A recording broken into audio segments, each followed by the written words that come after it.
વનપાલ ભરતી 2025 આ ભરતીમાં પરીક્ષા પદ્ધતિ શું રહેવાની છે, અભ્યાસક્રમ શું છે, લાયકાત શું છે, તેમજ વનપાલને શું કામગીરી કરવાની હોય છે, ત્યારબાદ પગાર ધોરણ તેનો શું હોય છે, ટ્રેનિંગ, બદલી, પ્રમોશન, આ તમામે તમામ ચર્ચા આજના વિડીયોમાં વાત કરવાના છીએ. નમસ્કાર મિત્રો, હું છું ધવલ. સ્વાગત કરું છું આપણી ચેનલ એજ્યુ એન્જલ પર. સૌથી પહેલાં તમામ મિત્રો આ વિડીયોને લાઇક કરી દેજો અને અન્ય મિત્રો સાથે આ વિડીયોને શેર કરજો અને નીચે હાઈપ બટન છે એ ક્લિક કરીને આપણી ચેનલને સબસ્ક્રાઈબ કરી લેજો. હવે આપણે વિડીયોને સ્ટાર્ટ કરીએ.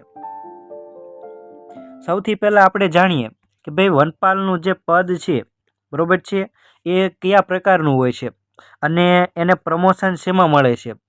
તો સૌથી પહેલાં આપણે વાત કરીએ તો આપણને બધાને ખ્યાલ હશે કે ભાઈ વનરક્ષક જે છે એને 1 સ્ટાર હોય છે, બરોબર છે, અને વનરક્ષક જે છે એ ક્લાસ 3ની પોસ્ટ છે. શેની? ક્લાસ 3ની. એની ઉપર જે છે એ વનપાલ આવે છે. શું આવે છે? વનપાલ, બરોબર છે. આ વનપાલ જે છે એ 2 સ્ટાર જે છે એને મળે છે અને આને સુપર ક્લાસ 3માં કન્સિડર કરવામાં આવે છે, બરોબર છે. અને વનપાલની ઉપર આરએફઓ આવે છે કે જેની પરીક્ષા જીપીએસસી દ્વારા લેવામાં આવે છે, બરોબર છે. આ 3 સ્ટાર તરીકે ઓળખવામાં આવે છે અને ક્લાસ 2માં આરએફઓ આવે છે, બરોબર છે. આ રીતનું આનું જે છે એ માળખું હોય છે.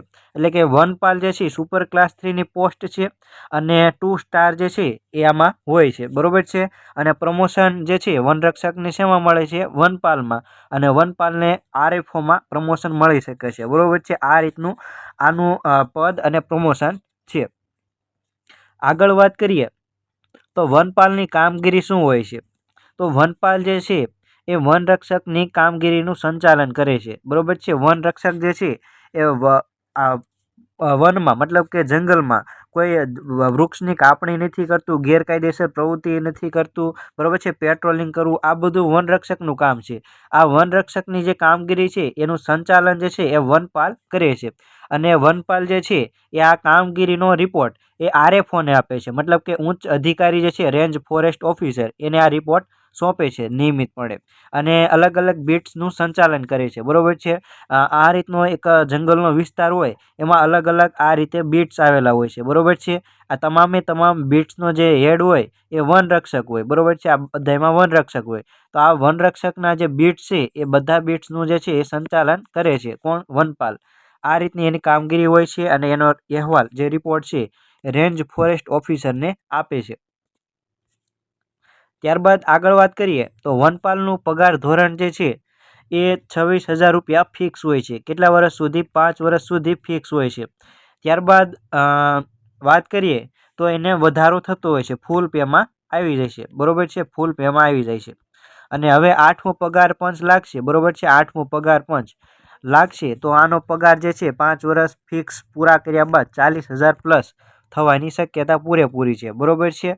એટલે કે 26,000થી લઈને 60,000 સુધી આ જે છે મિનિમમ પગાર મળવાપાત્ર છે. અને ગ્રેડ પે જે છે આમાં 2400નો ગ્રેડ પે હોય છે, બરોબર છે. કારણ કે સુપર ક્લાસ 3ની પોસ્ટ હોય છે એટલે. અને વનરક્ષકની વાત કરીએ, વનરક્ષક તો એમણે 1900નો ગ્રેડ પે હોય છે અને તેમને પણ 5 વર્ષ જે છે એ 26,000 ફિક્સ મળવાપાત્ર હોય છે. ત્યારબાદ આગળ વાત કરીએ તો વનપાલ માટેની લાયકાત જે છે એ શું છે.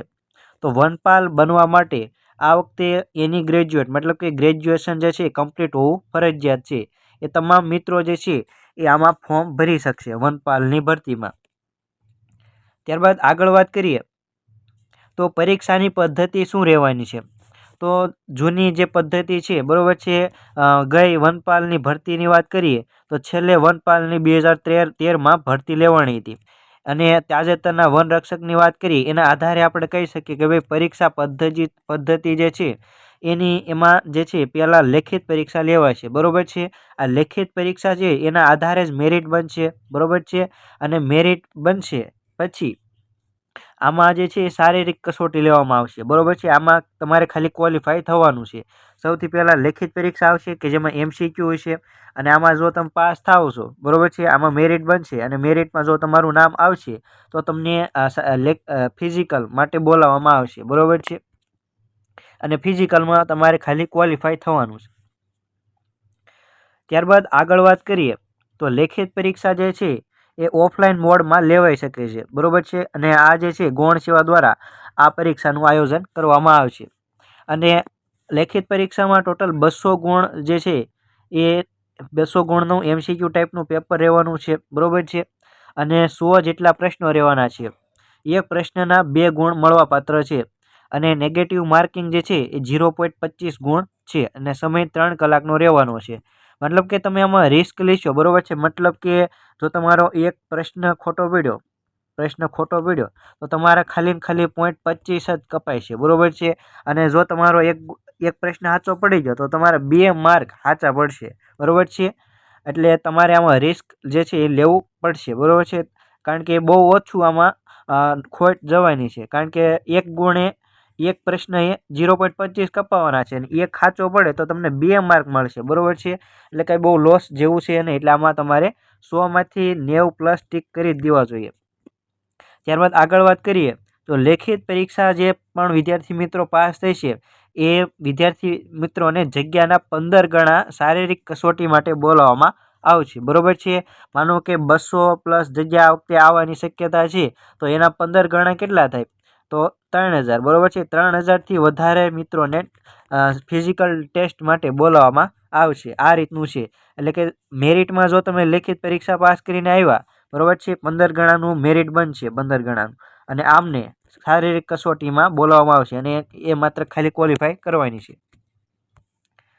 ત્યારબાદ આગળ વાત કરીએ તો શારીરિક કસોટીમાં જે છે અલગ અલગ માપદંડ છે. તો એની વાત કરીએ તો આ દોડની સૌથી પહેલાં વાત કરીએ તો મેલ જે કેટેગરી છે એમાં 1600 મીટરની દોડ છે, 6 મિનિટનો ટાઈમ આપેલો છે. અને ફિમેલમાં જે છે એ 800 મીટર દોડ છે અને 4 મિનિટનો ટાઈમ આપેલો છે. ત્યારબાદ છે એક સર્વિસમેન મેલની વાત કરીએ તો એમને 1600 મીટર છે અને 6.5 મિનિટનો ટાઈમ આપવામાં આવેલો છે. અને એક સર્વિસમેન ફિમેલ જે છે એને 800 મીટર છે અને 4.5 મિનિટનો સમય આપવામાં આવેલો છે. ત્યારબાદ છે લાંબી કૂદ જે છે મેલ માટે જે છે એ 15 ફૂટ અને ફિમેલ માટે 9 ફૂટ છે. ત્યારબાદ છે એક સર્વિસમેન મેલ માટે 14 ફૂટ છે અને ફિમેલ માટે એક સર્વિસમેનમાં 8 ફૂટ છે. ત્યારબાદ આગળ વાત કરીએ તો ઊંચી કૂદ જે છે એ મેલ માટે 4 ફૂટ 3 ઇંચ છે, ફિમેલ માટે 3 ફૂટ છે. એક સર્વિસમેન મેલ માટે 4 ફૂટ છે અને એક સર્વિસમેન ફિમેલ માટે 2 ફૂટ 9 ઇંચ જેટલું જે છે એ ઊંચી કૂદ છે. ત્યારબાદ છે પુલઅપની વાત કરીએ તો મેલને 8 પુલઅપ અને એક સર્વિસમેન મેલને 8 પુલઅપ મારવાના થશે. અને રસા ચડ માટે મેલને 18 ફૂટ રસા ચડવા પડશે અને એક સર્વિસમેન મેલને પણ 18 ફૂટ જે છે એ રસા ચડ જે છે એ આવશે. ત્યારબાદ અન્ય ફિઝિકલ માપદંડની વાત કરીએ તો એસટી મેલ જે છે એને ઊંચાઈ જે છે 155 સેન્ટીમીટર માંગે છે, બરાબર છે. અને એનું વજન જે છે 50 કિલોગ્રામ માંગે છે. અને જે એસટી સિવાયના જે મેલ છે એમને 163 સેન્ટીમીટરની જે છે એ હાઇટ માંગે છે અને 50 કિલોગ્રામનો જે છે એ વજન હોવું જોઈએ. ત્યારબાદ છે એસટી ફિમેલની વાત કરીએ તો એમને 145 સેન્ટીમીટર જે છે એની ઊંચાઈ હોવી જોઈએ અને 45 કિલોગ્રામનો વજન હોવો જોઈએ, બરાબર છે. અને અન્ય ફિમેલ એસટી સિવાયની ફિમેલની વાત કરીએ તો 150 સેન્ટીમીટરની હાઇટ હોવી જોઈએ અને 45 kg જેટલો જે છે એનો વજન હોવો જરૂરી છે. ત્યારબાદ છે છાતીની વાત કરીએ તો ફૂલાવ્યા વગર એસટી મેલને 79 સેન્ટીમીટર અને અન્ય મેલને પણ 79 સેન્ટીમીટર જે છે એ ફૂલાવ્યા વગરની છાતી થવી જોઈએ. અને છાતી ફૂલાવીને કેટલી થવી જોઈએ? 84 સેન્ટીમીટર જે છે એ એસટી મેલ અને અધર મેલને જે છે 84 સેન્ટીમીટર છાતી જે છે ફૂલાવીને થવી જોઈએ. ત્યારબાદ આગળ વાત કરીએ તો લેખિત પરીક્ષાનો અભ્યાસક્રમ શું રહેવાનો છે? તો લેખિત પરીક્ષાનો અભ્યાસક્રમની વાત કરીએ તો જનરલ નોલેજ જે છે 25% રહેવાનું છે. અને સામાન્ય ગણિત જે છે એ 12.5%, ગુજરાતી જે છે એ 12.5% અને પર્યાવરણ 50%. આ રીતનો જે છે સિલેબસ રહેવાનો છે. 50% મતલબ કે 200 ગુણનું પેપર હોય, 100 ગુણનું પેપર છે, બરાબર છે. 100 પ્રશ્નો છે તો 100માંથી 50 પ્રશ્નો પર્યાવરણના આવશે. એટલે કે આના એક પ્રશ્નના 2 ગુણ છે એટલે કે 100 ગુણનું પર્યાવરણ આવશે, બરાબર છે. આ રીતનું એનું થવાનું છે.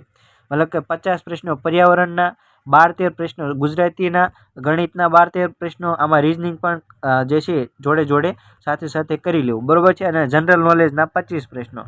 આ રીતના ટોટલ 100 પ્રશ્નો અને 200 ગુણ એમ તમારે પેપરનો અભ્યાસક્રમ રહેવાનો છે.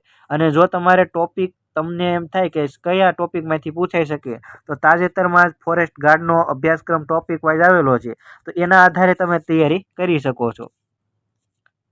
હવે આગળ વાત કરીએ તો અન્ય માહિતીની, બરાબર છે. તો જેમણે વિદ્યાર્થી મિત્રોએ NCC સી લેવલ કરેલું હોય, તો એમણે લેખિત પરીક્ષાના મેળવેલ ગુણ ઉપરાંત 2 ગુણ જે છે એ વધારે જે છે એ એડ થઈને આવશે, બરાબર છે, રિઝલ્ટમાં. અને જેમણે BSc ફોરેસ્ટ્રી કરેલ છે એવા મિત્રોને લેખિત પરીક્ષામાં જે એમણે ગુણ મેળવશે એના 10% વધારાના ગુણ મળવાપાત્ર છે.